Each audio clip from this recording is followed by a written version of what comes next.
So we have Transfiguration Sunday and we have Exodus 24, and I would like to go briefly through the whole chapter, because when in our liturgical reading, when it starts with verse 8, it's kind of, I would say, surprising, because it says that, and Moses took the blood and threw it on the people and said, "Behold, the blood of the covenant that the Lord has made with you according to all these words." Okay, what are the words?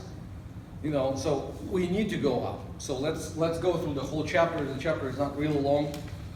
At least it's not even close to be as Psalm 119. So we'll go. Before we'll go into the chapter, just a small kind of like a literary structure analysis of what's going on. Not even the structure of literature, but the story plot, how everything develops. So we are out of Egypt. We passed through the Red Sea. We had this wonderful song. We already acquired an oasis where we could have rest, and then we were in the battle, and then after the battle with Amalekites, cool thing happened. The Eophor, or Itro, how it says in Hebrew, the father-in-law of Moses showed up. And it is important because it will play a big deal in our chapter today. He came and they had a nice, chat with Moses. How is everything going, and so on and so forth. Why you didn't write me a last Christmas card? What's the deal?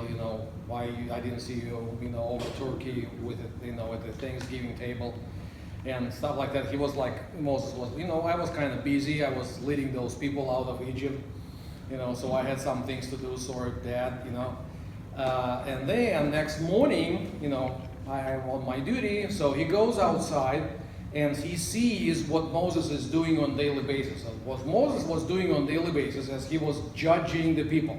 Okay, not judging means necessarily proclaiming how bad they are, but the point was everybody who had some problems and disputes would come over to Moses and say, I lent, the lady would come and say, I lent my neighbor, my favorite, British china, and their kid, was running around and, broke my cup. So now they have to do something. You deal with that. Say what would be fair to do. And all the people would stay in line, and Moses, by the end of the day, I guess he got exhausted and driven a little bit, crazy. And father-in-law said, man, it's not a great idea. What you need to do is, out of the whole nation of Israel, you break them into pieces. Okay, don't shatter them into pieces, but you break them in thousands, hundreds, fifties, and tens. And you put people in charge of those groups, so with minor things, they can go and deal with whatever disputes they have. So it's a set of courts. So what we have right now. And you would be the guy. If they cannot solve it with tens, they go to 50s. If they cannot solve it with a judge in charge of the 50s, they can go to 100, and so on and so forth. If they couldn't do it up to the very top, then they can go with you. Okay? People will not be exhausted, or they will be less exhausted. You will be less exhausted. It will be better. Why it plays a big deal when by the end of the chapter, when we will see it, Moses will say a phrase to elders. If you have any disputes, you go to Aaron. He will be here, and that's the thing. So while Moses would be 40 days on the mountain, Aaron would be in charge of the main disputes. Okay, he would be like a Supreme Court incarnate. Okay, let's put it this way. So after that, Moses' father-in-law leaves, and we are at the mountain Sinai. And people are ready to meet with God. Okay, so this is chapter 19, and then 20 we have 10 Commandments. And right after 10 Commandments, we have very important thing. After 10 Commandments, which covers basically, we know, it covers everything. All the aspects of life. And social, and liturgical, and calendar, and relationship to father and mother, and relationship to husbands, and so on and so forth. and how do we worship and whom do we worship. I mean, all of that. It's well set up. Then in chapter 21 to 21, 22, and 23, so 21 through 23, we have a set of laws. And it is translated, actually 21:1. Now, these are the rules. Good translation. These are the rules that you shall set before them. So what God tells Moses to tell people, some basic principles already. Not those 10 commandments, but how do you apply them? Because even now, I mean, over here, we have Constitution. But now and then, we have questions. Is it constitutional or it is not? And the question is, it's not clear in Constitution what to do? And sometimes we hope it is. And sometimes we need a ruling. That's why we have Supreme Court who says this is really what it is and this is not really what it is. Okay? So right here we have 3 chapters, almost 3 chapters. And it is important why it's not 3 chapters, almost 3 chapters. Almost 3 chapters of rulings. How do you apply some of the principles that have been stated in 10 Commandments? Interestingly enough, it starts with the case when you buy a fellow Hebrew guy as a slave. Okay? So, by no means, and actually, when people point to this and say, yeah, slavery is good, or slavery is at least okay, no. Because the slavery that we think about is not, unfortunately, is not the biblical slavery. In those days, people could sell them because they were in financial trouble. Okay, they could sell themselves and they would be provided roof, clothing, basic food, but they would work themselves, they will work out the way out of financial dependency. And that's the next verse, after 6 years, regardless of what was going on, you have to release your slave. That's it. Okay? If he's a foreigner, that's a different story.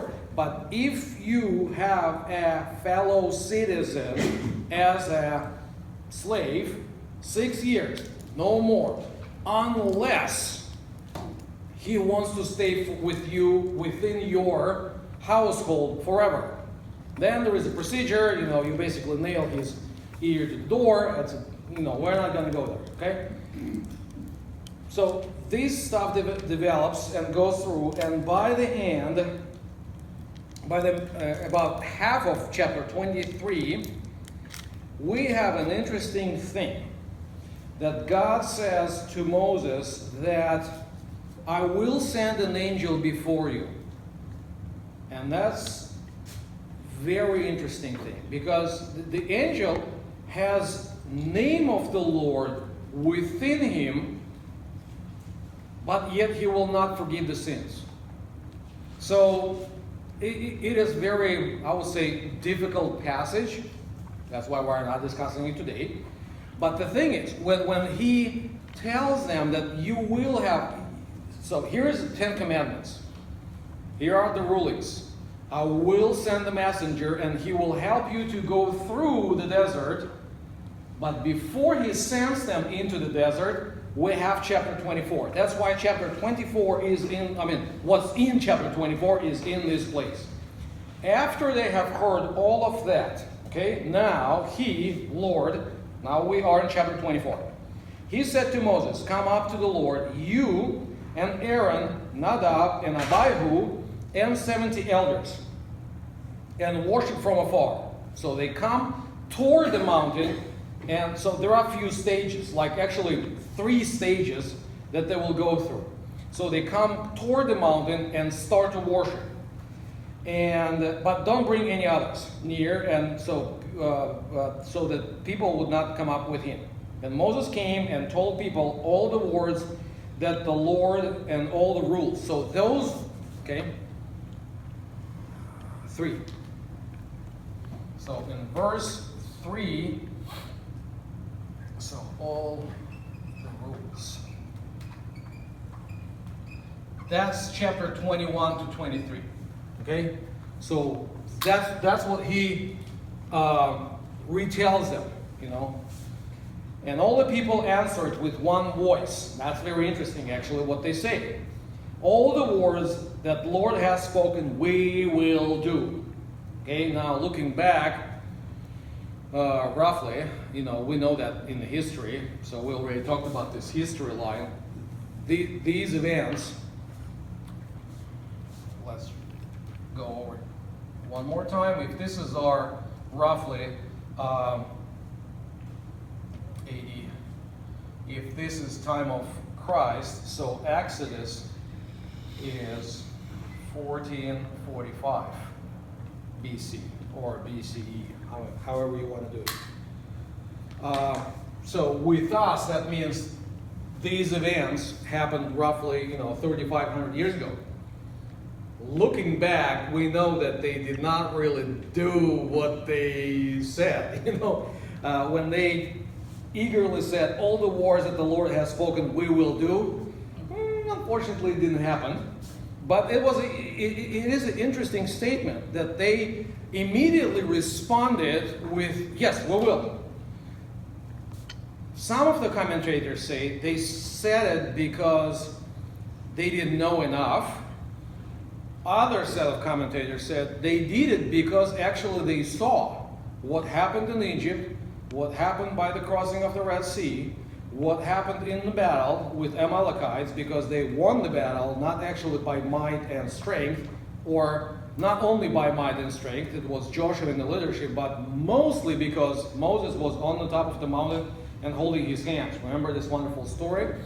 And as long as the hands were up and he was in the worshiping position toward the Lord, they were winning the battle. So, knowing who the Lord is, they said, yes, we will do whatever he says. So then verse 4. And Moses wrote down all these words of the Lord. And he rose early in the morning and built an altar at the foot of the mountain and 12 pillars according to the 12 tribes of Israel. So, okay, now let us see. We have the mountain. Okay, can you see it? Okay. And by the foots, okay, of the mountain. So we have an altar which is built out of 12 pillars, stone, okay, pillars of stone. And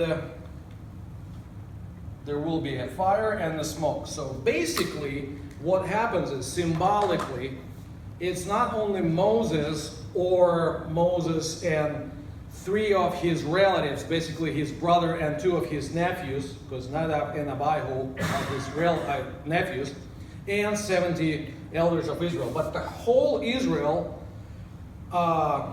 is burning, or is a foundation for the sacrifice to the Lord. Okay, so it's all Israel symbolically is sacred facility or place where the worship is done. Okay. Okay. So they who offered burnt offering and sacrifice and peace offerings of oxen to the Lord. And Moses took half of the blood and put it in the basin, and half of the blood he threw against the altar. So with those sacrifices, we have 2 things. Okay? 2 things.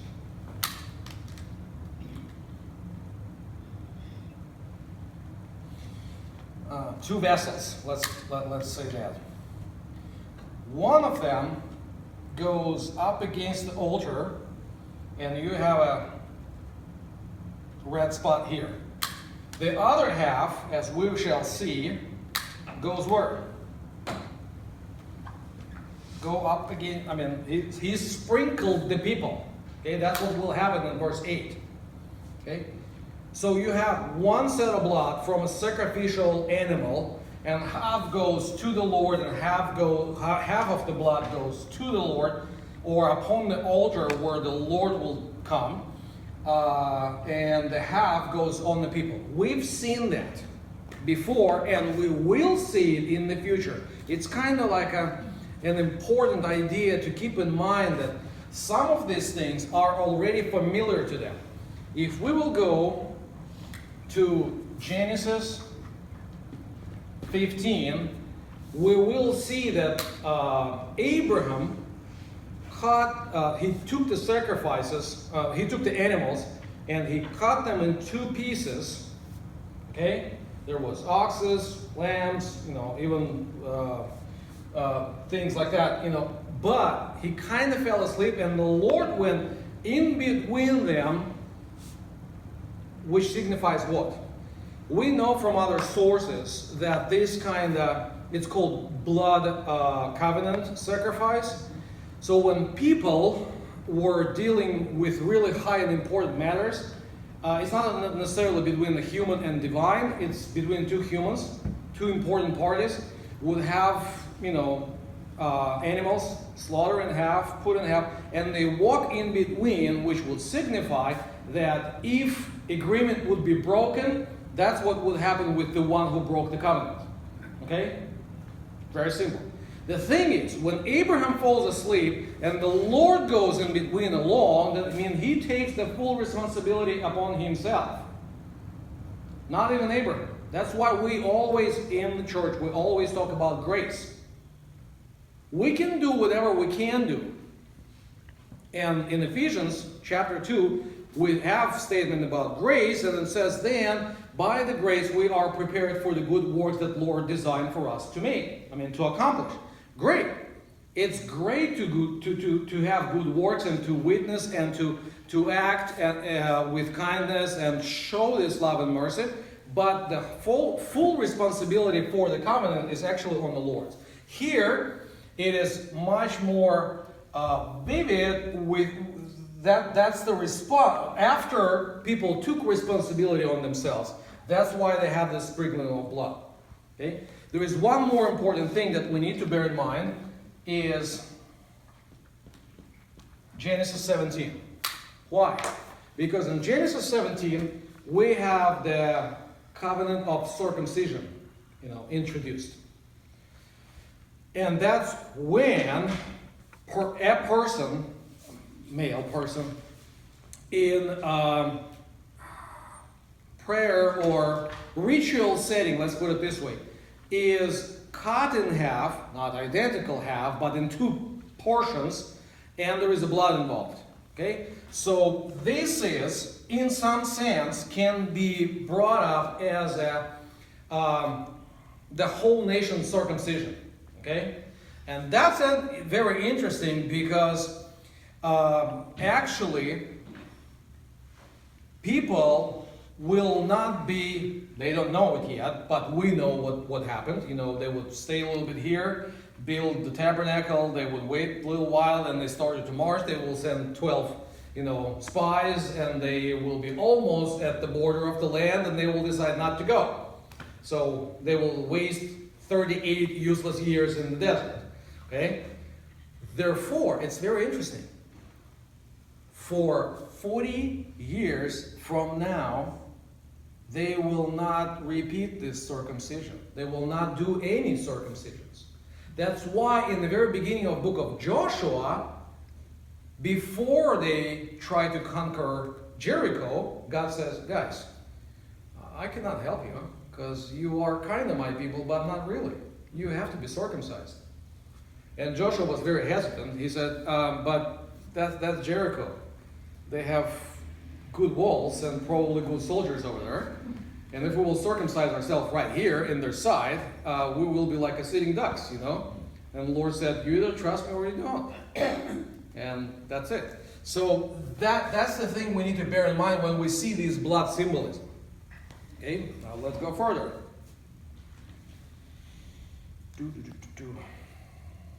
So, verse 7. Then he took the book of the covenant and read it in the hearing of the people. And they said, all that the Lord has spoken we will do, and we will be obedient. Okay? So they almost repeat the same phrase that they said before, but now they said it after reading of the book, after Moses read out of the book. So the book, most likely, is chapters 21, 22, and 23. Okay? That's most likely what's the book of the covenant. Interestingly enough, if you will compare verse 4, my bad. Yes, no, my bad. Verse 3, the second part, the first time they said, all the words that Lord has spoken we will do. Period.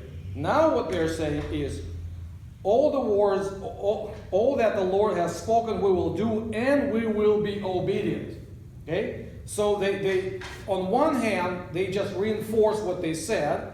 On the other hand, it's not only doing things, it's now hearing. It's because the word to obey, it's our translation. We just talked about translation before Bible study. You know, sometimes you have a word in Hebrew, and it means this, and maybe this, and means this, you know, and you need to come up with one word to, you know, choose one of the meanings in English to convey the message. I would not stay with obedient because it simply reiterates the same idea. What I would say is we will be listeners to the word. So what it also means, we will not only obey, we will not only do what Lord has said, but we also will hear and try to listen and try to understand. You know, try to meditate on what, try to think of what is this. And that's kind of interesting and important. Right now, usually people do vice versa. They first try to understand and then maybe they will obey. But here, it's we will do it. But we also will look for a deeper meaning. Why? Okay? That's kind of like how we at least tried. We attempted to raise our children. You know, we first try. We were trying to teach them that you just do. You know, why? Because, you know, mom and dad said so.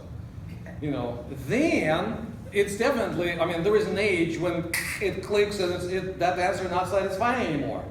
You know, why? Because I said so. So? You know, so they did just look for an explanation. Why would you want to do that? And, you know, you need to come up with something. With some kind of explanation.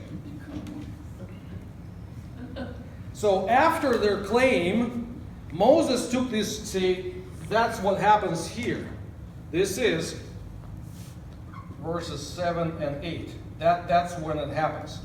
So what chapter now? 24. We're still in 24, okay. Yeah. So then he took the blood and threw it on the people and said, okay?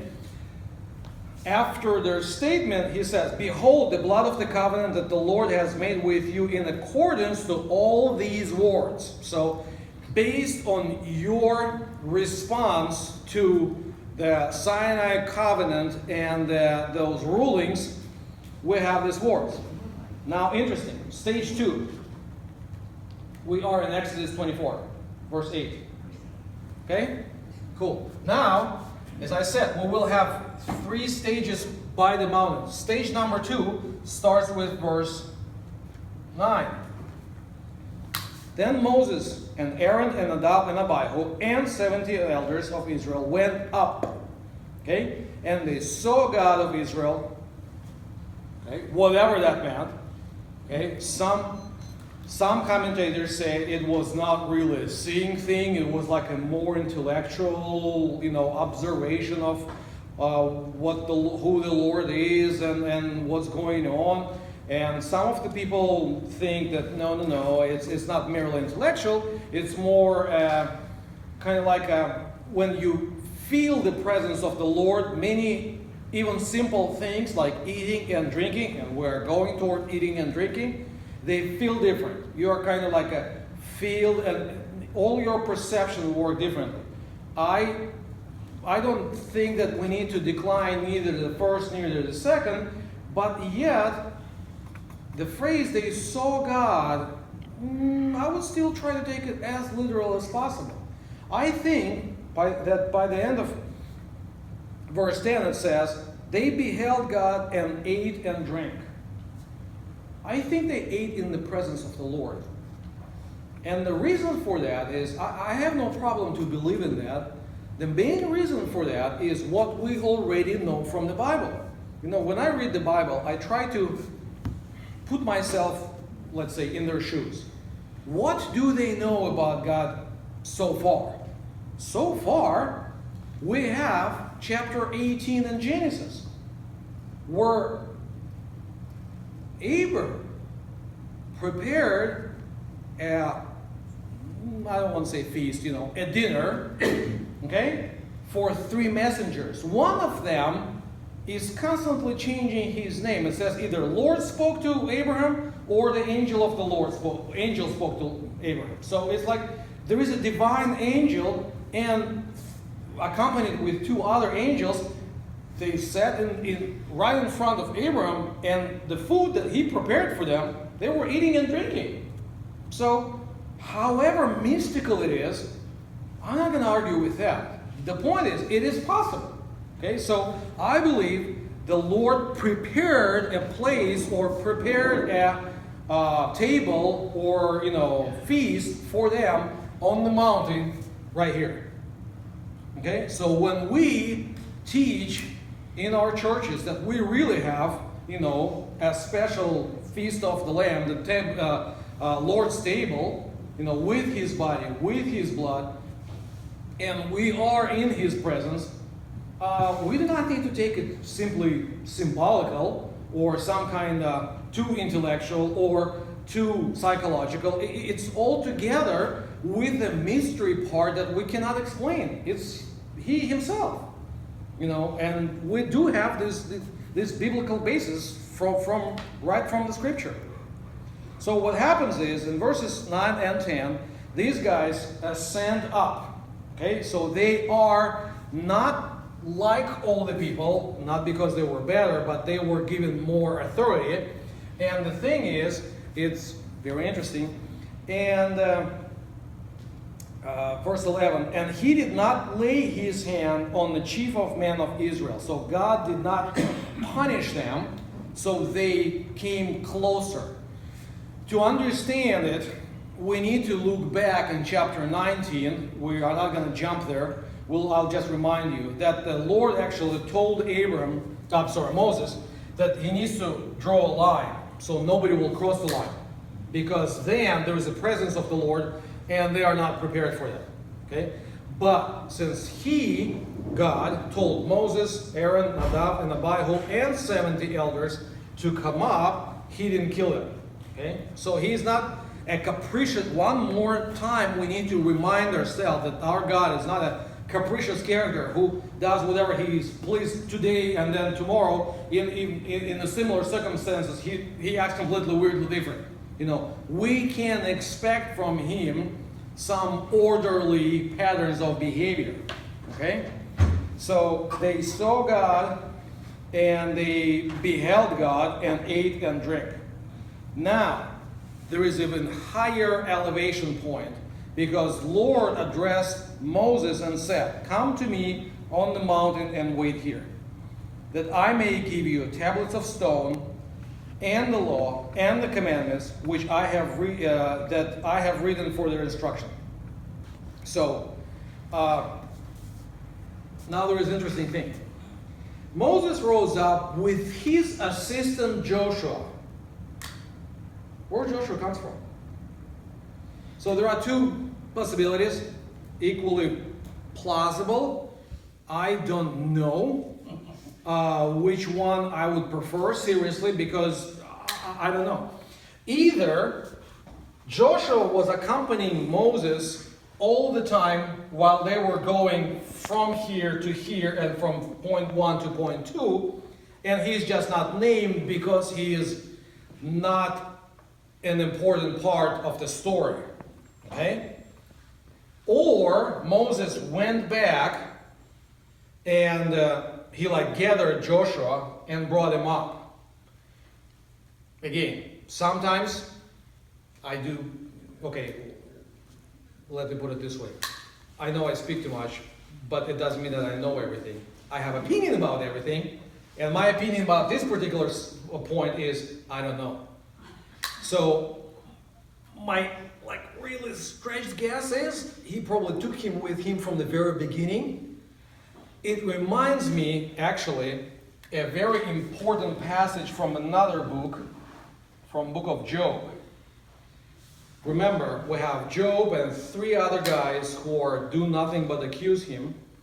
And then Lord speak to first Job, and then he addressed the friends. Friends, in parentheses. And it's not really, because between the last speech of his accusers and the Lord's speech, there is another guy who raises his voice. And it's like, who is that? Where did this guy come from? Was he sitting all along and he was just, youngster and he was keep silent or what? We sometimes we don't know. But I believe Joshua was accompanying Moses all the time. He was kind of like his shadow. What's that? Be fly on the wall, something like that. Just following Moses. And that's important because this story sets up our understanding of what happened at Golden Calf. Okay? Because we will see, Moses will leave, as already mentioned, Aaron in charge. But when Moses starts to come back, Joshua is not part of that crazy, religious orgy. Why? Because he was waiting for Moses at, point 2. He was still there in the middle, not the top of the mountain, but he was not at the foot of the mountain with all the other people. Okay? So, going forward.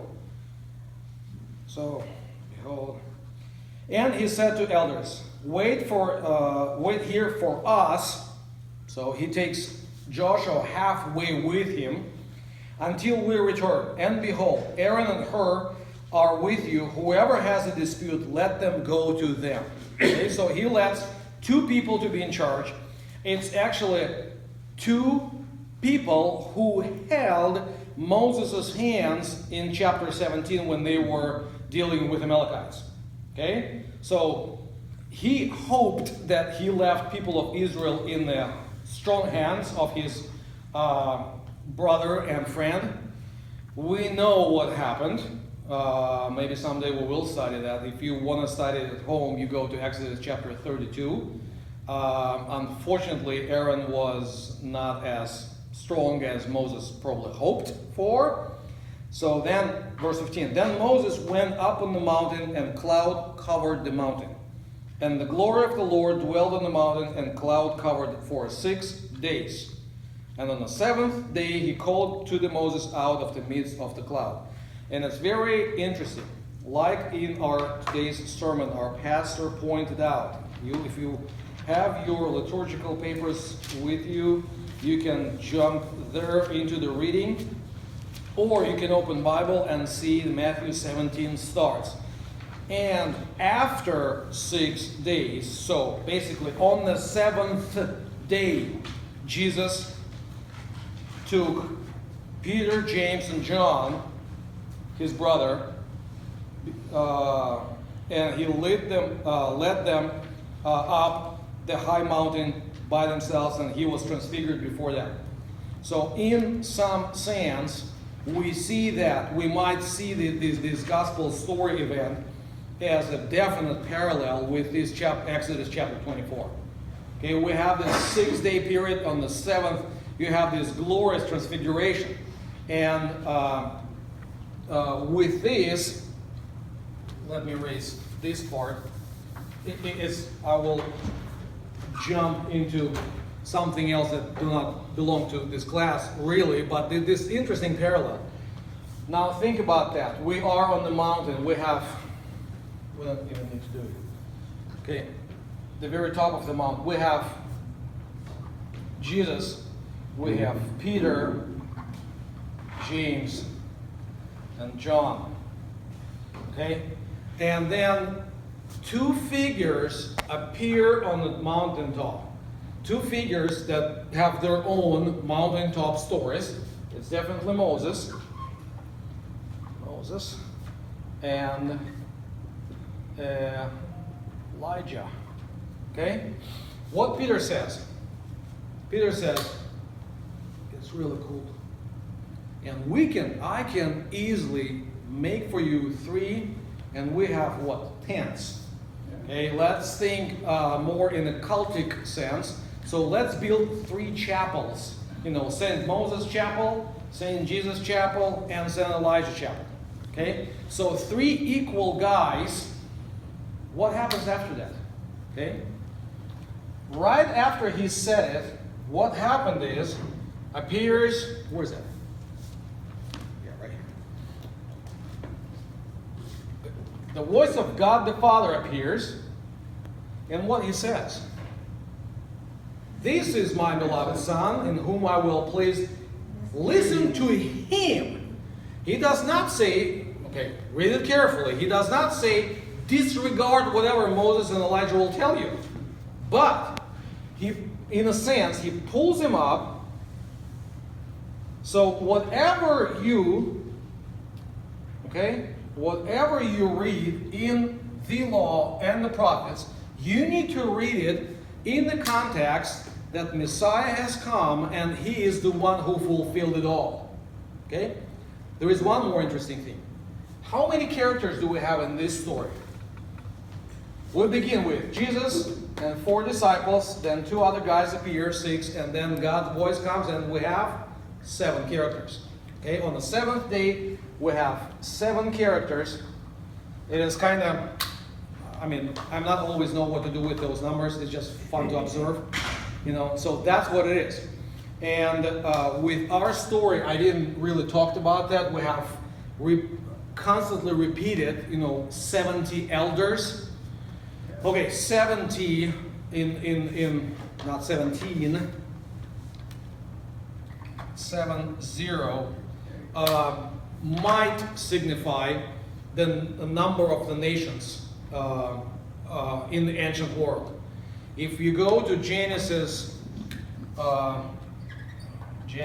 10 and 11, when you deal with sons of Noah, okay, you have 70 nations that descended from Noah. Okay, and so you have Moses, kind of civil judge, Aaron, his brother, as a cultic leader, 2 of his sons, and representatives for the nations. So the Israel is the one who prays actually for transforming of the nations. So in a sense, it's our job to pray for those who are, not only for those who are inside the church, but we also are encouraged to witness and pray for those who are outside. Okay, so to bring them in, to join them with us. Couple more last statements, I think. So after a 7th day, now the appearance of glory of the Lord was like a devouring fire on the top of the mountain, here. So now this mountain, and Moses comes to this level 3. So this mountain with the fire on the top, what it should remind you? Just the very thing that we read about that. The altar up here. Now the whole mountain is an altar. Okay, so we have a fire here, and Moses comes up there. And Moses entered the cloud and went up on the mountain, and Moses was on the mountain 40 days and 40 nights. Okay, so 40 days and 40 nights, we have many stories about that, and 40 years, we will end up with 40 years and stuff like that. So it looks like, it's kind of like a time of testing. Jesus was in the desert for 40 days. This 40 thing motif is kind of important. So that's what I have prepared for today. Any more questions or comments?